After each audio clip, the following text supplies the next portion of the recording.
19 सितंबर 2022 की सुबह करीबन 11 बजे x BJP leader Vinod Arya का बेटा पुलकित आर्या अपने लोकल पुलिस स्टेशन पहुंचता है और रिपोर्ट लिखवाता है जो उसके रिजॉर्ट में काम करने वाले रिसेप्शनिस्ट सुबह से ही गायब है, जो कि उसी रिजॉर्ट में रहती थी। कल रात को जब उसको आखिरी बार देखा गया था तब वो अपने कमरे में जा रही थी सोने के लिए।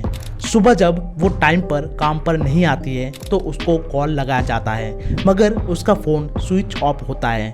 फिर उसके कमरे में जाकर देखा जाता है तो वो अपने कमरे में भी नहीं होती है। पुलिस पुलकित आर्या की बातें सुनकर मिसिंग रिपोर्ट लिख लेती है, मगर इस मामले को लेकर किसी भी प्रकार की छानबीन, इन्वेस्टिगेशन, एक्शन वगैरह नहीं लेती है। पुलकित आर्या रिपोर्ट लिखवाने के बाद उस लड़की के घर वालों को भी फोन करता है और कहता है आपकी बेटी सुबह से ही गायब है, अगर वो आपके वहाँ पहुँचती है तो मुझे एक बार ज़रूर इन्फॉर्म करे। ये सुनते ही लड़की के परिवार वालों के पैरों तले जमीन खिसक जाती है। उनको यकीन नहीं हो पाता है जो उनकी बेटी इस तरीके से लापता हो गई। पुलकित आर्या के फोन कटने के बाद उनके पास और एक फोन आता है पुष्पदीप नाम के लड़के का, जो कि फोन पर बताता है जो शायद आपकी बेटी किसी बहुत बड़ी मुसीबत में है और इसके पीछे कहीं ना कहीं पुलकित आर्या का हाथ है। ये सुनते ही लड़की के घर वाले निकल पड़ते हैं अपनी बेटी के तलाश में। जा दो दुकान पर। इस कहानी की शुरुआत होती है अगस्त 2022 में उत्तराखंड पौड़ी गढ़वाल जिले के एक छोटे से गांव श्रीकोट से। इस गांव में एक छोटा सा गरीब परिवार रहा करते हैं। परिवार में एक 19 साल की लड़की होती है जिसका नाम होता है अंकिता भंडारे। अंकिता बचपन से ही पढ़ने लिखने में बहुत ही होशियार होती है। वो अपनी 12th कॉमर्स से कंप्लीट करती है जिसमें उसे 88% मार्क्स मिलते हैं। अंकिता के मार्क्स से ही अंदाजा लगाया जा सकता है वो कितनी ज़्यादा होशियार लड़की थी। अंकिता को होटल मैनेजमेंट करके एक अच्छा मुकाम हासिल करना था, इसलिए वो 12th कंप्लीट होते ही 1 साल का होटल मैनेजमेंट का डिप्लोमा करती है। डिप्लोमा कंप्लीट होने के बाद उसे अब किसी होटल फील्ड में जॉब करना था, क्योंकि एक तो घर की हालत उतनी ज़्यादा अच्छी नहीं होती है। घर में कमाने वाला बस उसके पिता ही होते हैं, जिनके कमाई से घर चलना और अंकिता और उसके भाई की पढ़ाई का खर्चा चलना बहुत मुश्किल होता है। इसलिए वो जॉब का तलाश शुरू कर देती है जिससे वो घर वालों का थोड़ा बहुत मदद कर सके। मगर यहाँ पर एक बहुत बड़ी प्रॉब्लम होती है।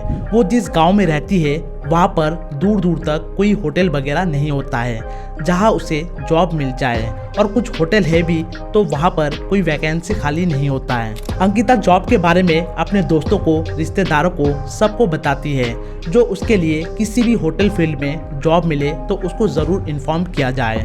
तो इस दौरान अंकिता को उसके एक दोस्त का कॉल आता है जिसका नाम पुष्पदीप होता है और वो जम्मू में रहता है। वो अंकिता को कॉल करके बोलता है जो मैंने तुम्हारे लिए एक रिजॉर्ट में रिसेप्शनिस्ट का जॉब ढूंढा है जहाँ पर तुम्हें 10,000 रुपये महीने दिया जाएगा। मगर इस जॉब में प्रॉब्लम ये है तुम्हारे घर से ये रिजॉर्ट करीबन 130 किलोमीटर दूर है, क्या तुम इसमें जॉब करना चाहोगी? अंकिता बोलती है मैं अपने घर वालों से बात करके कंफर्म करती हूँ जो उसे क्या करना चाहिए। फिर वो अपने घर वालों से जॉब को लेकर बात करती है तो घर वाले मान जाते हैं और जॉब के लिए मंजूरी दे देते हैं। जिस रिजॉर्ट में ये जॉब करने के लिए जाने वाली थी उस रिजॉर्ट का नाम है वनंतरा रिजॉर्ट, जो कि ऋषिकेश से कुछ किलोमीटर दूर एक जगह है गंगा भोगपुर तल्ला, वहाँ पर मौजूद है। और ये resort x BJP leader Vinod Arya के बेटे पुलकित आर्या का है। पुलकित आर्या को अपने रिजॉर्ट के लिए एक रिसेप्शनिस्ट की जरूरत होती है, जिस वजह से वो एक अच्छी पढ़ी लिखी रिसेप्शनिस्ट की तलाश करता है और OLX पर ऐड डालता है रिसेप्शनिस्ट जॉब का। और इस ऐड को अंकिता का दोस्त पुष्पदीप देखता है और अंकिता को इस बारे में बताता है। फिर पुष्पदीप पुलकित आर्या से OLX पर बात करता है इस जॉब को लेकर, और जैसे ही पुष्पदीप कंफर्म हो जाता है ये जेन्युइन जॉब है तो वो इस बारे में अंकिता से बताता है। फिर अंकिता और पुलकित की फ़ोन पर बात होती है, फ़ोन पर ही इंटरव्यू वगैरह लिया जाता है और अंकिता को ये जॉब मिल जाती है। फिर 28 अगस्त 2022 के दिन अंकिता अपने पिता के साथ वनंतरा रिजॉर्ट पहुंचती है। वहां पहुंचने के बाद वहां का माहौल अंकिता और उसके पिता को बहुत अच्छा लगता है। वहां के स्टाफ, पुलकित आर्या सभी बहुत ही अच्छे से पेश आते हैं। ये सब देखकर अंकिता के पिता को भी ये जगह बहुत सुरक्षित लगती है। फिर अंकिता के पिता अंकिता को वनंतरा रिजॉर्ट छोड़कर अपने गांव श्रीकोट वापस चला जाता है। और मैं आपको बता दूं, अंकिता को इसी रिजॉर्ट में रहने के लिए अपना एक कमरा भी अलॉट किया जाता है, जो कि ठीक रिसेप्शनिस्ट के बगल वाला रूम होता है। जॉब मिलने के बाद अंकिता इस जॉब से बहुत खुश होती है क्योंकि यहाँ के स्टाफ उससे बहुत ही अच्छे से पेश आता है। वर्कलोड भी ज़्यादा नहीं होता है, ऊपर से रहना खाना पीना सभी फ्री होता है। तो शुरुआती के कुछ दिन अंकिता को वनांतरा रिसोर्ट काफ़ी अच्छा लगता है, मगर धीरे धीरे कुछ ही दिनों में सब बदल जाता है, स्टाफ से लेकर पुलकित आर्या का बिहेवियर। अब अंकिता को इस रिसोर्ट में हर चीज़ें अजीब लगने लगता है। उसको लगता है यहाँ पर कुछ तो गलत काम होता है और ये सारी चीज़ें अंकिता अपने दोस्त पुष्पदीप को रोज बताता है। इसी दौरान एक दिन रिसोर्ट में रुके एक गेस्ट शराब के नशे में अंकिता से जोर जबरदस्ती करने की कोशिश करता है और उससे गले मिलने की कोशिश करता है। फिर तभी पुलकित आर्या वहां आ जाता है और अंकिता को उस शराबी से बचाता है, मगर वनांतरा रिसोर्ट का असिस्टेंट मैनेजर अंकित गुप्ता वो अंकिता से बोलता है, आज जो ये घटना हुआ इसके बारे में किसी से भी मत बताना, अपना मुंह बंद रखना। मगर अंकिता ये सारी बातें अपनी दोस्त पुष्पदीप को बताती है। इस घटना के कुछ दिन बाद पुलकित आर्या अंकिता से कहता है, अंकिता रिसोर्ट में सभी रूम भरे पड़े हैं, एक काम करो तुम मेरे बगल वाले कमरे में शिफ्ट हो जाओ कुछ दिन के लिए, जब रूम खाली हो जाएगा तब तुम दोबारा अपने रूम में शिफ्ट हो जाना। अंकिता अपनी बॉस की बात मान जाती है और पुलकित आर्या के बगल वाले रूम में शिफ्ट हो जाती है। यहाँ पर मैं आप सबको बता दूं कि अंकिता जिस कमरे में शिफ्ट होती है वो कमरा पुलकित आर्या के कमरे से अटैच्ड होता है। अंदर से बिना कोई रोक टोक पुलकित अंकिता के कमरे में आ जा सकता था। शिफ्ट होने के उसी रात पुलकित शराब पीकर अंकिता के कमरे में घुस जाता है और अंकिता को जोर जबरदस्ती किस करने की कोशिश करता है। अंकिता पुलकित की इस घिनौनी हरकत से बहुत घबरा जाती है। वो पुलकित का विरोध करती है। यहाँ पर पुलकित भी घबरा जाता है। वो सोचता है अगर अंकिता ऐसा ही मेरा विरोध करती रही तो सबको पता चल जाएगा जो मैं इससे जोर जबरदस्ती करने की कोशिश कर रहा था। इसलिए पुलकित अंकिता से माफी मांगने लगता है, जो मुझे माफ कर दो, शराब के नशे में ऐसा हो गया।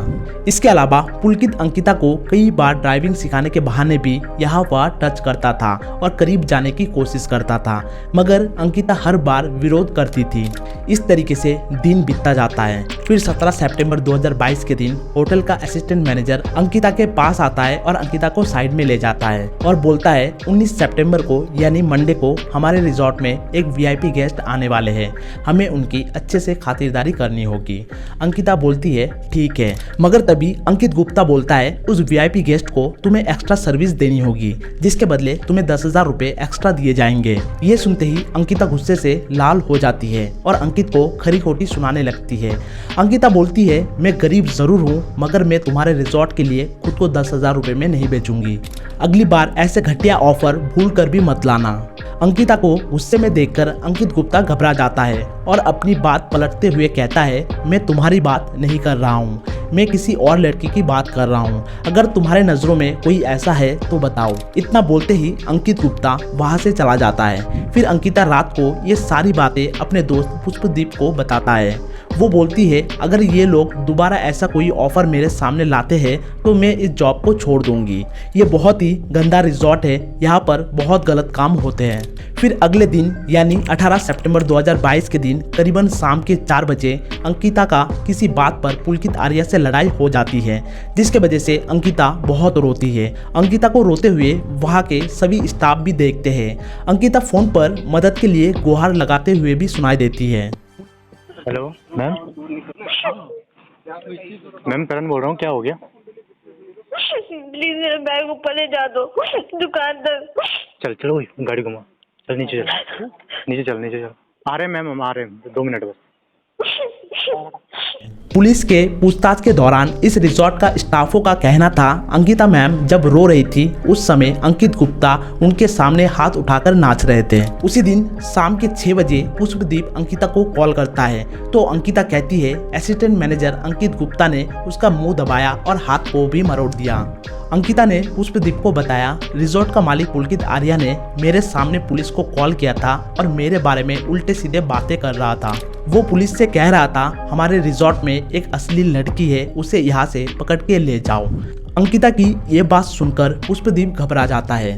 वो सोचता है जो एक सीधी सादी 19 साल की बच्ची को ये लोग बदनाम करने पे तुले हुए हैं। पुष्पदीप अंकिता से पूछता है आखिर ये लोग तुम्हारे साथ ऐसा क्यों कर रहे हैं। तभी अंकिता पुष्पदीप से कहती है मैं सारी बातें तुम्हें बाद में बताऊंगी, क्योंकि अभी मेरे आसपास पुलकित, अंकित और सौरभ है। फिर देर से 2 घंटे बाद अंकिता, पुलकित, अंकित और सौरभ चारों मिलकर एक बाइक और एक स्कूटी से ऋषिकेश के लिए निकल जाते हैं। चलते चलते इसी दौरान अंकिता पुष्पदीप को कॉल लगाती है। पुष्पदीप को कॉल पर गाड़ियों की आवाज सुनाई देती है। वो पूछता है जो तुम अभी कहाँ हो। तभी अंकिता बोलती है पुलकित सर को मेरे से कुछ जरूरी बात करनी है, इसलिए उन्होंने बोला जो चलो कहीं बाहर जाकर टहलते हुए बात करते हैं, इसलिए हम चारों ऋषिकेश जा रहे हैं। इतना बोलने के बाद अंकिता फोन काट देती है और बोलती है बाद में बात करूंगी। फिर वो चारों ऋषिकेश में एक चिला बैरेज है वहां पहुंचते हैं। वहां पहुंचने के बाद पुलकित, सौरभ और अंकित तीनों मिलकर शराब पीते हैं। शराब पीने के बाद अंकिता से किसी बात को लेकर बहस होता है और ये लोग गुस्से में अंकिता को धक्का देकर बैराज से नीचे पानी में गिरा देते हैं। बैराज से धक्का देने के बाद तीनों के तीनों नीचे मुड़कर भी नहीं देखते हैं जो अंकिता जिंदा है या मर चुकी है। फिर तीनों स्कूटी और बाइक लेकर वापस रिजॉर्ट में आ जाते हैं। तीनों के बिहेवियर इतना नॉर्मल होता है जो ऐसा मानो कुछ हुआ ही नहीं है। इस दौरान पुष्पदीप अंकिता को कई दफा फोन करता है, मगर अंकिता का फोन हर बार स्विच ऑफ आता है।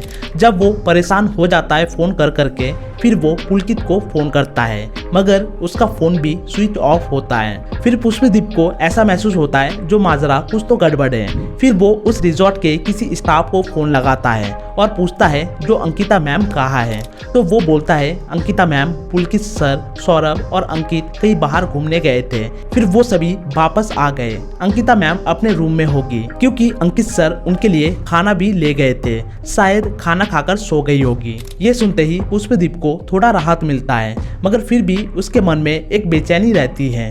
फिर वो अगले दिन सुबह यानी 19 सितंबर करीबन 8 से 9 बजे अंकिता को कॉल करने की कोशिश करता है, मगर अब भी उसका फोन स्विच ऑफ होता है। पुष्पदीप पुलकित को भी फोन करने की कोशिश करता है, मगर उसका फोन भी स्विच ऑफ होता है। फिर पुष्पदीप किसी तरह असिस्टेंट मैनेजर अंकित का नंबर जुगाड़ करता है, फिर उसको कॉल लगाता है। तो इस दौरान अंकित के फोन से पुलकित और अंकित दोनों से ही बात होती है। दोनों ही एक अलग कहानी सुनाने लगते हैं।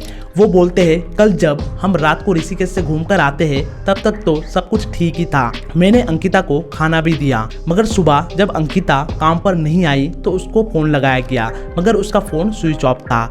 मगर जब उसके कमरे में जाकर देखा गया तो वो कमरे में नहीं थी, मगर उसका सामान वगैरह सब कुछ कमरे में ही है। यहाँ पर पुष्पदीप समझ जाता है ये लोग कुछ तो छुपाने की कोशिश कर रहे हैं। फिर वो इंस्टाग्राम के मदद से अंकिता के कजन से बात करता है और उससे अंकिता के पिता का नंबर जुगाड़ करता है। इसी बीच पुलकित पुलिस स्टेशन जाकर पुलिस को झूठी मिसिंग रिपोर्ट भी लिखा देता है, जो कि वीडियो के शुरू में ही आपको बताया था। फिर वो अंकिता के पिता को भी फोन करके अंकिता के मिसिंग होने का खबर देता है। फिर जब पुष्पदीप को अंकिता के कजन से अंकिता के पिता का नंबर मिल जाता है तो पुष्पदीप अंकिता के पिता को फोन करके बोलता है जो आपकी बेटी कहीं ना कहीं बहुत बड़ी मुसीबत में है और इन सब के पीछे कहीं ना कहीं पुलकित का ही हाथ है। फिर अंकिता के पिता उसी दिन ही यानी 19 सितंबर को ही शाम के समय श्रीकोट से वनांतरा रिजॉर्ट के लिए निकल पड़ते हैं और देर रात तक वनांतरा रिजॉर्ट पहुंच जाते हैं। उसके बाद 20 सितंबर को सुबह सुबह पुलिस स्टेशन पहुंचते हैं। पुलिस को अपने बेटी की गुमशुदा का रिपोर्ट लिखवाने की कोशिश करते हैं,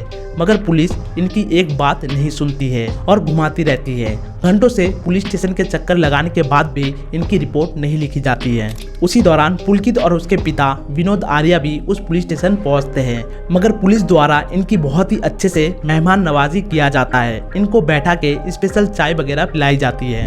अंकिता के पिता ये सब देखकर थक हार के अपनी फरियाद लेकर डीएम के पास पहुंचते हैं। फिर डीएम रिटर्न में पुलिस को आदेश देती है जो इनकी रिपोर्ट लिखा जाए और इस मामले पर जल्द से जल्द कार्रवाई किया जाए। फिर 21 सितंबर 2022 को पहली बार पुलिस एफआईआर दर्ज करती है।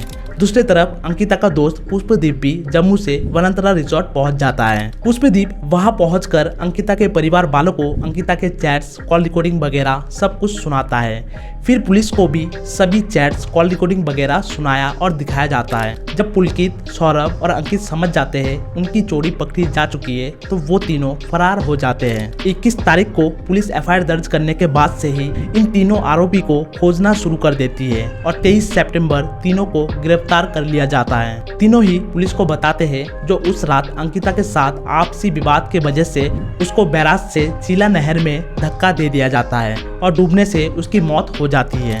इस बयान के बाद से ही पुलिस और एसडीआरएफ टीम चीला नहर में अंकिता की डेड बॉडी की तलाशी शुरू कर देती है और आखिरकार 24 सितंबर को एसडीआरएफ टीम अंकिता का शव ढूंढ लेती है। उसके बाद पुलिस तीनों के ऊपर हत्या और सबूत छुपाने के धाराएं लगाकर चार्जशीट तैयार करती है। अंकिता का जब पोस्टमार्टम किया जाता है तो रिपोर्ट में उसके शरीर पर चोटों के कई निशानों का जिक्र किया जाता है और पानी में डूबने को उसके मौत का कारण बताया जाता है, जिसका मतलब एक ही बनता है, अंकिता को नहर में धक्का देने से पहले बहुत बुरी तरह मारा पीटा गया होगा। 23 सितंबर को जब तीनों आरोपी पकड़े गए थे और जुर्म को कबूल किया था, तब वहां के लोकल स्थानीयों ने वनंतरा रिजॉर्ट में काफी तोड़फोड़ करते हैं और ईंट पत्थर बरसाते हैं और उसी दिन देर रात करीबन 1 से 1:30 बजे वनंतरा रिजॉर्ट में एक बुलडोजर पहुंचता है और उस रिजॉर्ट के एक हिस्से को तोड़ देती है। रिजॉर्ट के जिस हिस्से को तोड़ा जाता है उस हिस्से में अंकिता भंडारी का रूम था। अंकिता जिस रूम में रहती थी उसे भी तोड़ दिया जाता है। वनंतरा रिजॉर्ट के चारों ओर सीसीटीवी कैमरा लगे हुए थे, मगर वो सभी कैमरा करीबन 1 साल से बंद है, जिस वजह से पुलिस के हाथों कुछ भी नहीं आता है। अगर कैमरा चालू होता तो शायद पुलिस इस वनंतरा रिजॉर्ट के और भी काले करतूत पकड़ पाती। इस घटना के बाद कुछ लोग सामने आते हैं जो इस रिजॉर्ट में पहले काम कर चुके हैं। उनका कहना है पुलकित आर्या बहुत ही बदतमीज इंसान है, लड़कियों को, स्टाफ को बहुत ही गंदे गंदे गालियां देता था। इस रिजॉर्ट में बहुत से वीआईपी गेस्ट आते थे जिनके लिए लड़कियां बुलाई जाती थी। इन सब वीआईपी गेस्ट का कोई एंट्री वगैरह नहीं कराया जाता था, ना ही इनसे कोई आईडी प्रूफ वगैरह लिया जाता था। इस रिजॉर्ट में नशे से जुड़े हर एक चीजें उपलब्ध थी, चरस से लेकर गांजा तक, महंगे महंगे शराब, सभी चीजें पाया जाता था। इस रिजॉर्ट के आसपास के लोगों का कहना है अंकिता से पहले यहाँ पर काम करने वाली प्रियंका नाम की लड़की भी गायब हो चुकी है। अंकिता भंडारी को मारने का बस एक ही मकसद था। जब अंकिता 18 सितंबर शाम के समय रो रही थी और काम को छोड़कर जाने वाली थी, तो उस समय पुलकित को लगता है ये लड़की आगे चलकर बहुत बड़ा खतरा बन सकती है, उसके रिजॉर्ट और राजनीतिक करियर पर दाग लगा सकती है, और इसी खतरे से बचने के लिए अंकिता को जान से मार दिया गया। इसके अलावा हो सकता है अंकिता इस रिजॉर्ट का पुलकित आर्या का कुछ ऐसी राज जान गई होगी जिसके वजह से बेचारी को जान से मार दिया गया। इस घटना के बाद बहुत से लोगों का बहुत सवाल है जो आखिरकार उस रिजॉर्ट में ऐसा क्या होता था जिस वजह से एक लड़की को जान से मार दिया गया और रातों रात उस रिजॉर्ट को बुलडोजर से तोड़ दिया गया। शायद उस रिजॉर्ट में बहुत से ऐसे राज सबूत छुपे थे जिस वजह से रात के अंधेरे में बुलडोजर से सब कुछ तबाह कर दिया गया। अब अंकिता के परिवार का बस एक ही मांग है, इन दोषियों को जल्द से जल्द फांसी की सजा दी जाए। और ऐसा नहीं है पुलकित ने पहली बार कोई क्राइम किया है, इससे पहले भी इसने बहुत से घिनौने क्राइम किया है जिसका रिकॉर्ड पुलिस के पास है। बस एक नेता मंत्री का बेटा होने की वजह से इस तरीके से खुलेआम घूम रहा था और जुल्म की नई ऊंचाइयों को छू रहा था। तो ये थी 19 साल की अंकिता भंडारी मर्डर केस की पूरी कहानी। उम्मीद करता हूँ आपको कहानी अच्छे से सुना पाया होगा। इस वीडियो को जितना हो सके शेयर करें जिससे लोगों के बीच एक जागरूकता बढ़े और ऐसे घटना से खुद को पहले ही सुरक्षित कर सके। और भी क्राइम से जुड़े कहानियाँ सुनने के लिए क्राइम एफएम को सब्सक्राइब जरूर करें और बेल आइकन को भी दबाएं। अब आपसे मिलेंगे किसी और वीडियो में, तब तक के लिए जय हिंद, जय भारत।